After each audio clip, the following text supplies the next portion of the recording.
Welcome, Corinna and Washington. Nice to have you here in my videocast about participatory video. And Corinna, great also to have you because you were last April in my course on remote participatory video. And Washington, nice to have you here because you implemented the PV intervention in Kenya. So let's start, Corinna. Can you introduce yourself? Who are you? For which organization are you working and your function? Yes, thank you, Simon. It's good to be here. So my name is Corinna Philpott. I work for Deaf Child Worldwide, which is the international arm of the National Deaf Children's Society. And my role is the International Monitoring, Evaluation and Learning Advisor. So I work with partners mostly remotely nowadays due to the pandemic to implement new tools and methods so that they can improve the way that they monitor and evaluate their work. Okay. Washington, your name, your function. My name is Washington Sati. So this is my sign name. And my role here as an independent consultant focusing on evaluation on various projects around livelihood, education, and also advocacy. In this program, I was contracted by Deaf Child Worldwide to evaluate livelihood program for Deaf Empowerment Kenya using participatory video approach. And it's wonderful to have this opportunity and share the experience. Thank you. Okay, thank you.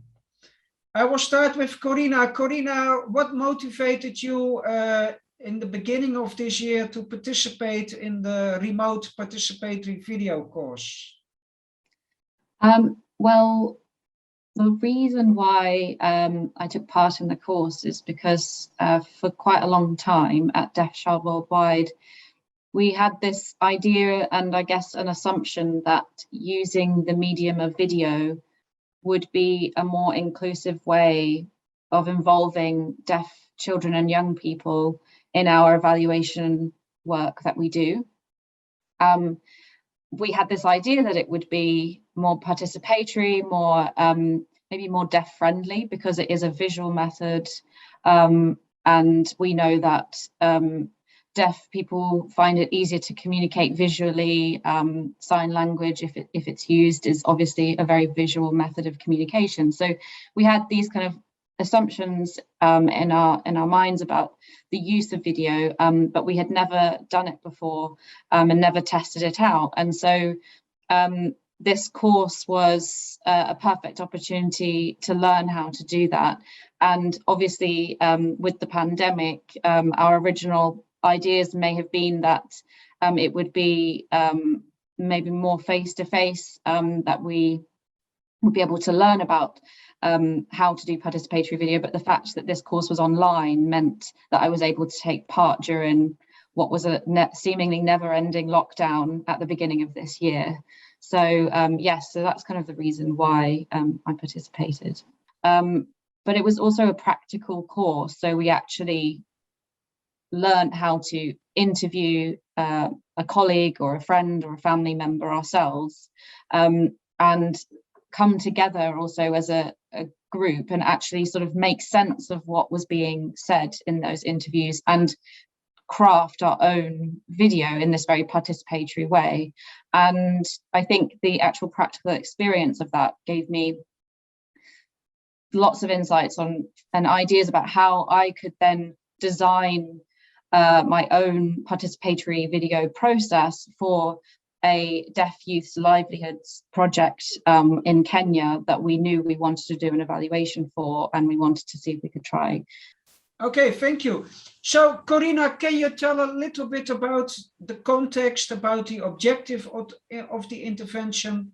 What did you want to accomplish and what kind of people were involved? Yeah, so the evaluation was of a project that has been implemented by Deaf Empowerment Kenya for 3 years and funded by Deaf Child Worldwide. They worked with 150 deaf youths, giving them a series of life skills training and support with things like getting mentorships in areas that they're interested in getting skills in, or internships, and then also helping them to actually apply for jobs and employment and to be fully employed, and then also helping others to access financial grants and think about kind of entrepreneurial business ideas that they would like to take forward, so supporting them with that as well. And they've also worked with employers to increase their deaf awareness, so to kind of remove the myths and misconceptions about deafness, about deaf people, so that they can be aware of their potential in the workplace, so that they can also work with deaf people to make that workplace safe for them, and just inclusive for them, basically. So we had a lot of information about what was working in the project and what wasn't working in the project. And we did have an opportunity to do some interviews with deaf young people, but we wanted to really focus on what deaf young people thought about the project. And so that was, as well as what I've mentioned about us wanting to try out video as a medium. So, yeah. So, thanks. So, Washington, can you tell a bit more about the process? How did you get the group together? How did you develop the story with the group, and how did they start filming? The process began with formation of the core group, where we brought those people with experience around media or video or filming. We also brought those experienced in monitoring and evaluation. We also brought young deaf people. The role of the core group was to provide guidance, feedback throughout the entire process, to work with us and give us ideas. Also, the core group helped to develop different tools. We also looked at the list of the 10 young deaf people who we selected to participate in the video. We used we had a criteria which we developed as a group. So that's the criteria that we used, so that we have a balanced story. So how was the response of the young people? How did they experience the process, Washington? They were really excited because formally they're used to the traditional approach of evaluation, where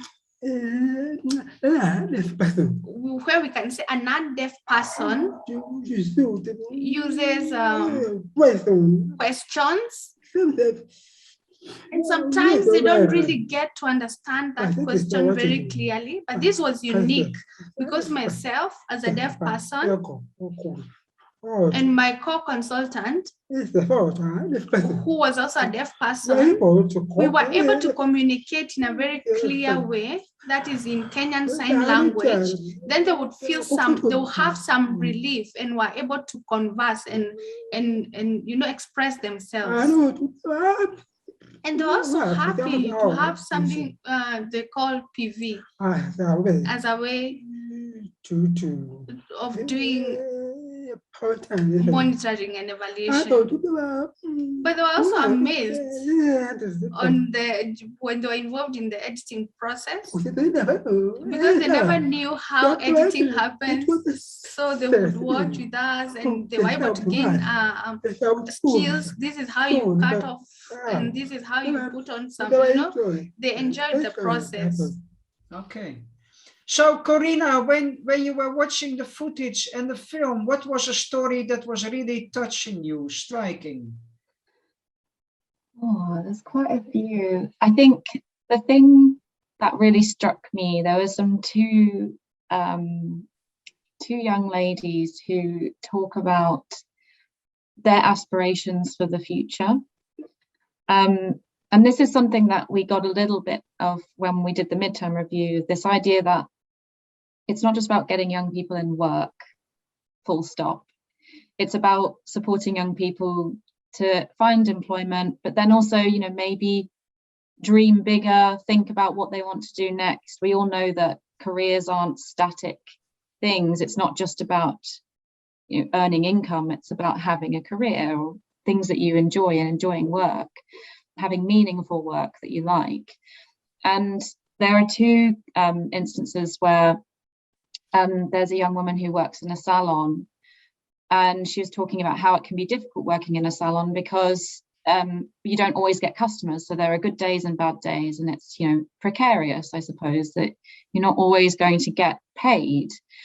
And she pauses and she says, my dream is to do data entry.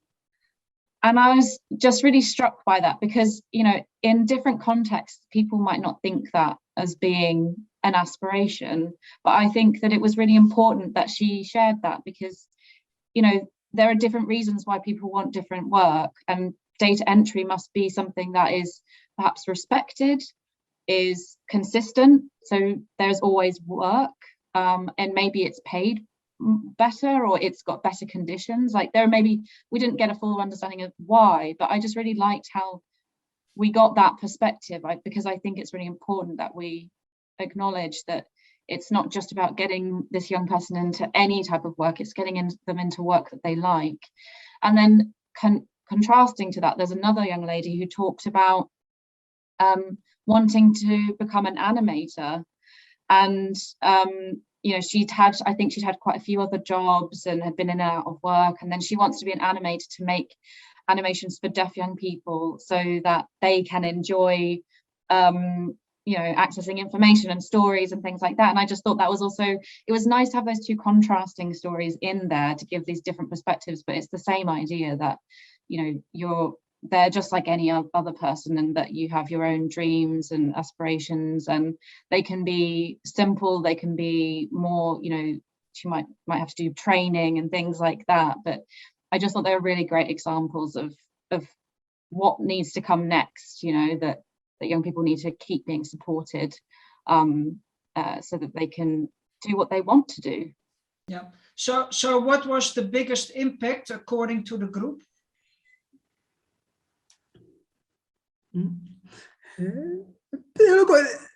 Is that for me or Corinna?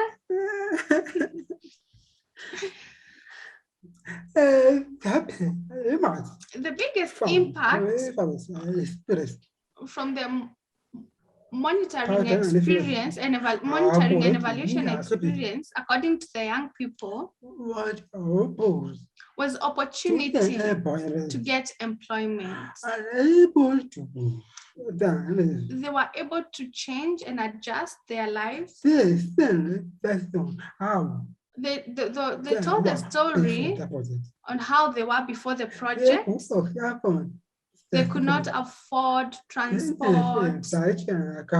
They used to live in shared houses, and they could barely meet other basic needs. But now the project was able to send them to different jobs where they were able to pay for their basic needs. They were also able to change how the society thinks about them. Others moved to their own houses. This really was a good story. And the other big impact was how employers' attitudes and the colleagues changed towards them.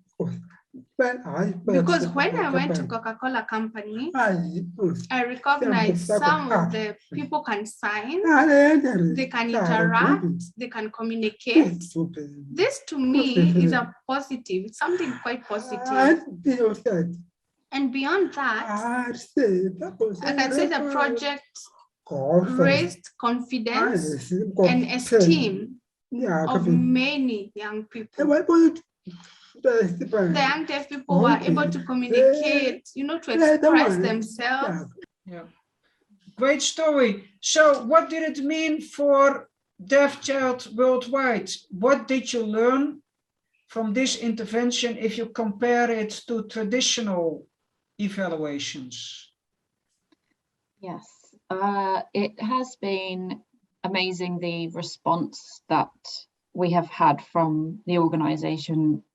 I think firstly, the main thing is that, whenever you do a traditional evaluation and you have a report at the end, there's a very small group of people who actually read that report, and it ends up getting condensed into, a couple of lines or a short presentation, but it's, it ends up sitting elsewhere and not being really engaged with and used, despite even in a traditional evaluation, there's lots of effort and energy that goes into that, doing that kind of work. But in comparison, there's just this general kind of buzz and excitement by it. I think the fact that the video was made by these 10 deaf young people, and also with deaf consultants like Washington as well, it really feels extremely relevant, and it's just so much more impactful at getting the message across to people. So we've had last week we did a screening event with the rest of the wider organization, with the National Deaf Children's Society. So there were about 100 people who came, and everybody stayed as well to this online event, which I think is a good indication that people are interested, that they don't drop off the call. Like everybody really wanted to see this video, and they had some really great questions about it. And and then there's this general feel like they want to share what's being shown, like they would like other people to know about it. And that's just not the same reaction you get when you have a report. Even if the findings are fascinating, it can be harder to get people to engage with it. And I think just the fact that we're hearing directly from deaf young people is really the important thing. And Washington, you make films, and this was the first time you applied participatory video, your experience with video and film, but it was the first time it was participatory video. What did this project bring to you, and you will keep continuing for the future? Participatory video is a really powerful tool to gather the views and the feelings, actually, of the beneficiaries on what they think,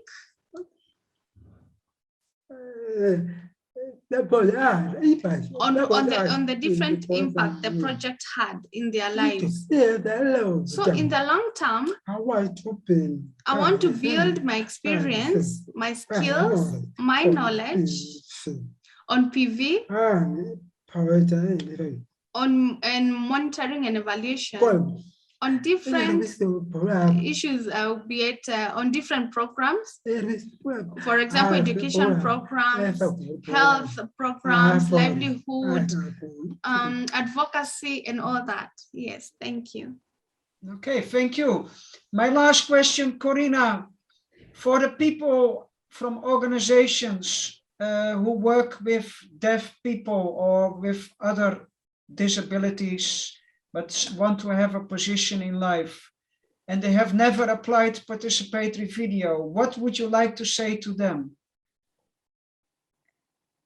That they should definitely have a go. I would say, just referring to the materials that Washington was talking about, they were all the materials from you, Simon, and Ralph. So they have been really, really helpful. So I would say definitely do a course, have a go at the course that we did. And because I think it is, you do need to have some kind of background of it. It sounds simple. Participatory video sounds easy. It sounds like you just go out and film people and then you put a video together and then it's done. But it's not. It's the whole process, and it's really intensive. It requires a lot of thought about, you know, it's quite logistical, you know, what you have to kind of get through, but also that that process of accepting whatever it is that this person has to tell you, and then figuring out what do you do with it in a participatory way is